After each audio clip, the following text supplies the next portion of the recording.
Bonjour et bienvenue dans l'entretien de France 24, ici à Athènes, dans le bureau du Premier ministre grec, Kyriakos Mitsotakis, qui nous accorde un entretien exclusif. Monsieur le Premier ministre, bonjour.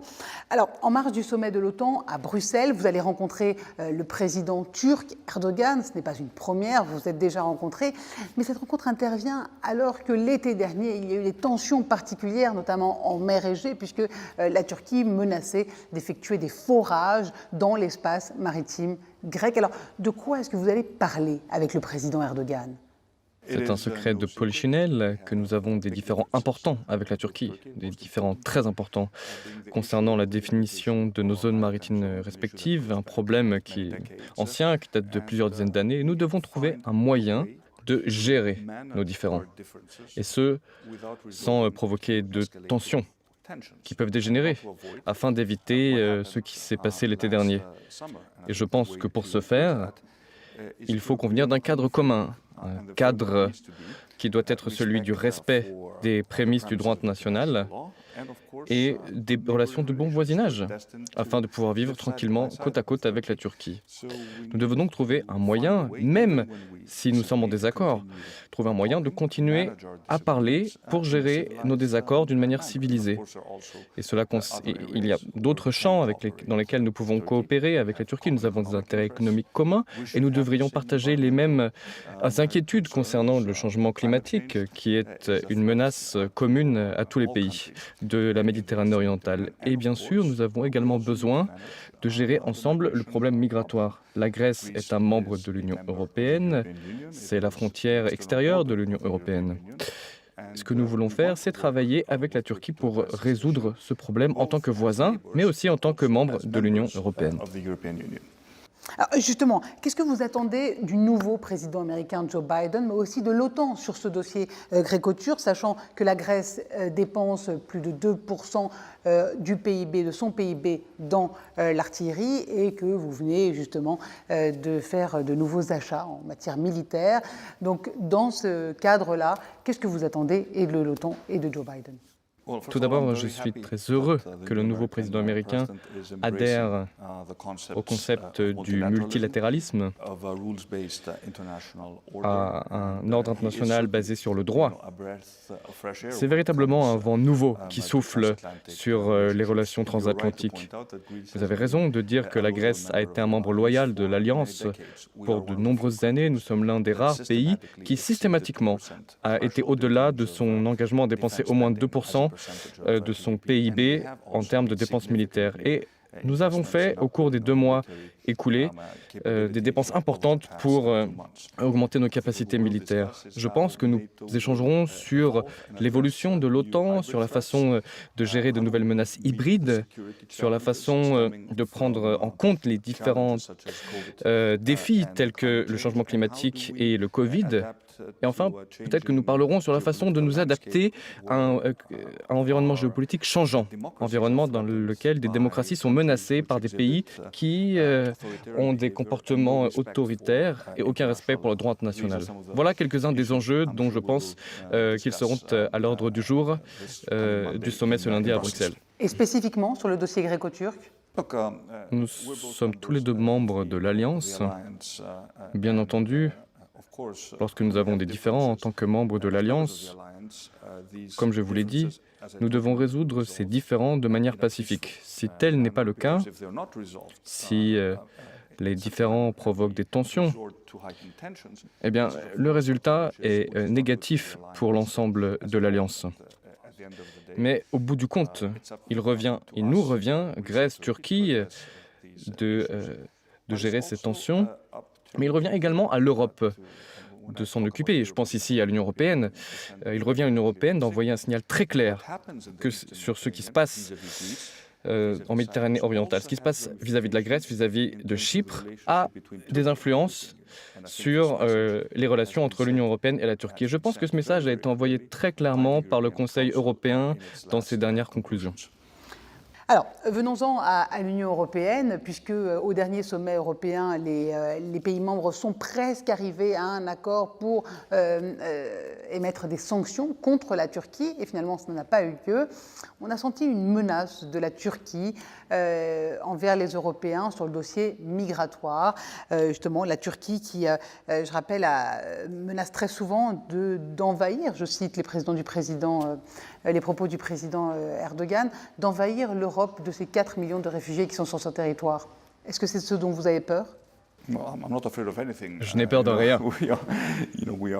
Nous sommes un pays confiant qui défend sa souveraineté. Nous sommes membres de l'Union européenne. Quand on parle de migration, eh bien, nous avons dit très clairement en mars dernier que nous ne tolérerons pas que des personnes désespérées soient utilisées comme une arme géopolitique. Ce qui est très précisément ce que la Turquie tente de faire en encourageant des dizaines de milliers de personnes à traverser illégalement la frontière grecque. Nous avons dit très clairement que nous défendrions nos frontières, les frontières de la Grèce, de l'Union européenne. Et je tiens à vous rappeler que la tête de l'Union européenne, à savoir la Commission, le Parlement, le président du Conseil, donc les trois têtes de l'Union européenne se sont rendues à la frontière gréco-turque pour exprimer sa solidarité vis-à-vis de la Grèce. Je pense que la Turquie a très bien compris que ce type de comportement ne peut et ne sera pas toléré à l'avenir. Nous devons nous asseoir avec la Turquie et trouver une solution. Nous l'avons fait par le passé. Et j'accepte tout à fait l'idée que la Turquie accueille actuellement des millions de réfugiés. Et il faut trouver un cadre avec la Turquie pour gérer les problèmes migratoires. Mais la Turquie doit faire sa part. Elle doit contrôler les réseaux de passeurs qui, aujourd'hui encore, sont instrumentalisés en envoyant des personnes par la mer Égée jusqu'en Grèce. La Turquie doit être prête à reprendre des personnes dont la demande d'asile a été rejetée par la Grèce. Nous avons près de 1500 personnes sur nos îles dont la demande d'asile a été rejetée et ils doivent être repris par la Turquie. Et ce serait probablement un signe très encourageant dans nos relations que la Turquie accepte de les reprendre. Justement, je vous présente Choukran. Alors Choukran, il vient d'Afghanistan. Nous l'avons rencontré avec mon collègue Mortaza Behoubi pour France 24 dans le camp de Lesbos. Choukran est artiste peintre. Regardez, il a même fait votre portrait, Monsieur le Premier ministre. Il a du talent. Qu'est-ce qui va se passer avec ces 10 000 demandeurs d'asile qui sont en Grèce? Il revient à la Grèce et à l'Union européenne de gérer ce problème. Nous avons accéléré le processus de gestion des demandes d'asile. Des personnes comme votre ami, s'ils remplissent les critères d'attribution du statut de réfugié, ils le recevront. Il y a des dizaines de milliers de personnes qui ont déjà reçu ce statut et ils sont plus que bienvenus pour rester en Grèce, pour reconstruire leur vie. Et je peux vous assurer du fait que nous avons travaillé très sérieusement pour préparer des programmes d'intégration pour ceux qui décident de faire de la Grèce leur résidence permanente. Et c'est ce que nous allons continuer à faire. Par exemple, j'ai été l'un de ceux qui s'est vraiment attaqué au problème des mineurs non accompagnés.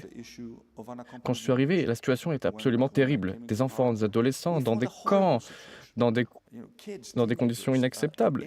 Aujourd'hui, il n'y a plus un seul adolescent ou enfant dans nos camps, dans les îles. Ils ont tous été pris en charge. Beaucoup d'entre eux ont été transférés dans des pays européens. Ils sont protégés et reçoivent l'amour, l'attention, le respect, les soins que tous les enfants et adolescents du monde, peu importe leur origine, ont le droit de recevoir.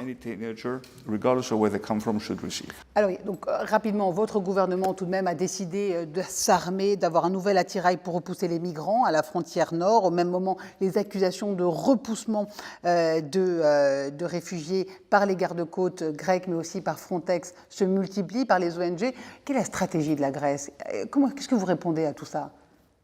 Mais parallèlement à cela, je veux le dire très clairement, c'est notre mission que de défendre nos frontières. Et nous utiliserons tous les outils à notre disposition, tout en respectant le droit international et en protégeant les droits de l'homme. Et je veux être très clair, Nos gardes frontières, notre police à Evros, nos gardes-côtes ne sont pas le comité d'accueil. Ils ne sont pas une agence touristique. Ils sont là pour défendre notre frontière. Parallèlement à cela, ils sont également là pour sauver des vies en mer. Et à tous ceux qui accusent la Grèce de violation des droits de l'homme, je demande d'aller sur le terrain et de parler à nos gardes-côtes et de leur demander combien de vies ont été sauvées grâce aux responsabilités prises par les gardes-côtes grecs. Très très rapidement, parce que c'est la fin de cet entretien. Alors sur la pandémie, la Grèce est initiateur, elle a initié le certificat digital justement sanitaire pour pouvoir voyager. C'est l'un des pays qui a le mieux géré la pandémie. Quel est votre message cet été pour la saison touristique ? Venez en Grèce, c'est un pays sûr, un pays qui a été pionnier sur le dossier du certificat Covid numérique. Vous avez besoin d'une preuve de vaccination seulement, un test Covid négatif ou une preuve du fait que vous avez déjà été infecté par le Covid-19 pour venir en Grèce. Nous avons mieux géré la crise pandémique que beaucoup de pays européens.